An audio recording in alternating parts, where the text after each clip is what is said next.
Tout pompier le sait. La prochaine mission pourrait bien être la dernière. Mais quand Janet Evans et sa compagnie de sapeurs-pompiers de Bristol en Virginie répondent à un appel banal,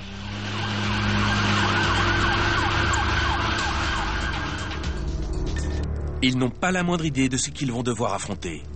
C'est un camion-citerne dont les freins sont en feu, sur le bas-côté d'une autoroute. Ils sont arrivés sur les lieux et ont appréhendé l'incident comme un incendie de frein banal. Ils ne se sont pas rendus compte que c'était une bombe à retardement.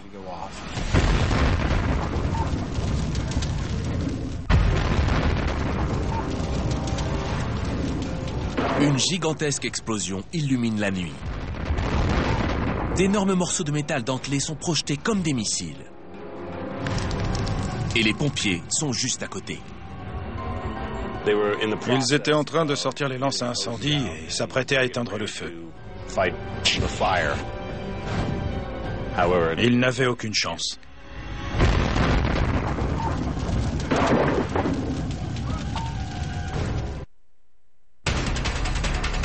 Un camion-citerne brûle sur le bord de la route. Une équipe de pompiers arrive sur les lieux et Janet Evans sort du camion portant la grande échelle. Les pompiers ne sont qu'à quelques mètres quand... Si personne n'éteignait cet incendie, je savais que le camion allait exploser. Robert Ward, chauffeur routier, voit encore la trace de l'endroit où son camion a explosé. Ça s'est passé un matin à l'aube sur l'autoroute 81, à la frontière entre la Virginie et le Tennessee.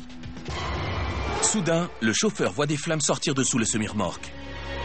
Il semble que les freins soient en feu, alors il s'arrête sur le bas-côté. J'ai entièrement vidé mon extincteur, mais les flammes n'ont pas voulu s'éteindre.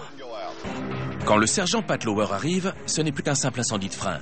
À présent, les pneus aussi sont en flammes. Le policier allume sa caméra de bord pour le cas. Sa première question, qu'y a-t-il dans la citerne? Qu'est-ce que c'est? Il y a le feu! Je sais, qu'est-ce que vous transportez? Hein? C'est de l'essence? Oui? On peut le détacher? Impossible. On peut pas détacher la remorque? Non, c'est pas possible. Il m'a dit que c'était une citerne d'essence vide. Après 15 ans dans la police d'État, j'ai appris qu'une citerne d'essence est plus dangereuse vide que pleine, parce que ce sont les vapeurs qui brûlent et explosent. Le camion peut contenir 33 000 litres d'essence.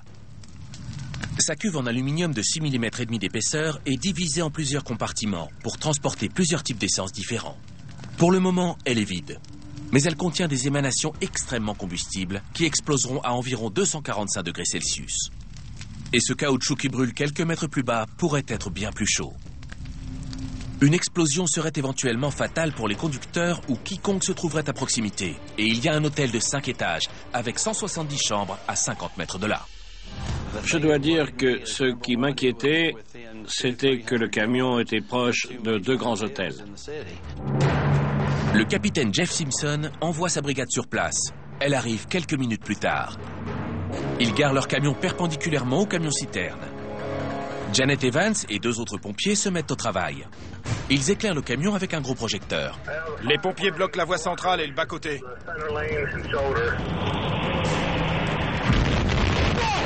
L'explosion a dû me faire reculer d'au moins 3 mètres.